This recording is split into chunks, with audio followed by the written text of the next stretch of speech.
भगवान सर्वत्र व्याप्त हैं। यदि भावना निस्वार्थ हो तो प्रभु स्वयं ही भक्त के हो जाते हैं। ऐसा ही प्रसंग है रामायण का।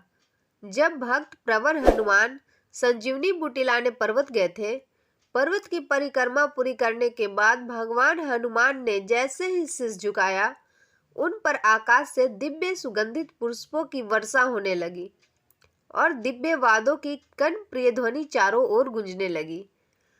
उन्हें एक ममतामयी मधुर वाणी सुनाई पड़ी, वत्स हनुमान, तुम्हारी जय हो, तुम्हारे कार्य सदा सुसंपन्न होंगे। हनुमान जी ने सर उठाकर देखा तो माता सीता अंतरिक्ष में खड़ी मुस्कुरा रही थी।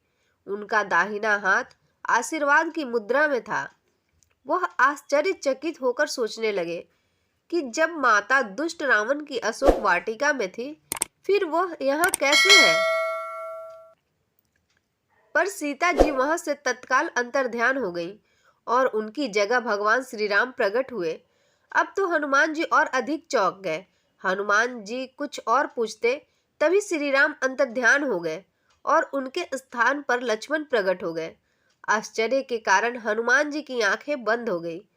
उनके मन में आया कि जिन लक्ष्मण के लिए वह संजीवनी लेने आए हैं, वह तो पूरी तरह स्वस्थ हैं।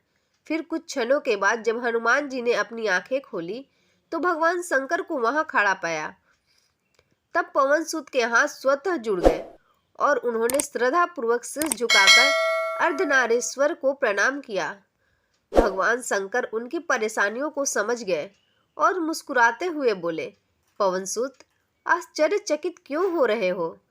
सर्वेश्वर प्रभु श्री राम की लीला विचित्र है। उसे देखकर अज्ञानी ही मोहित होते हैं।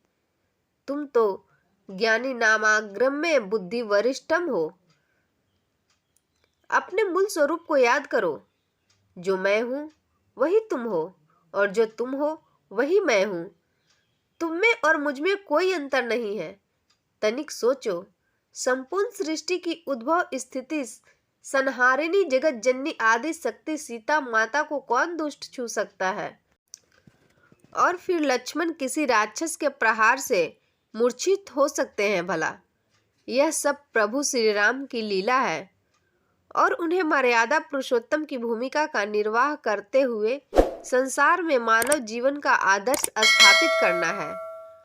इसके बाद हनुमान को देवी पार्वती के भी दर्शन हुए। अब हनुमान जी प्रभु की लीला के सामने नतमस्तक हो गए।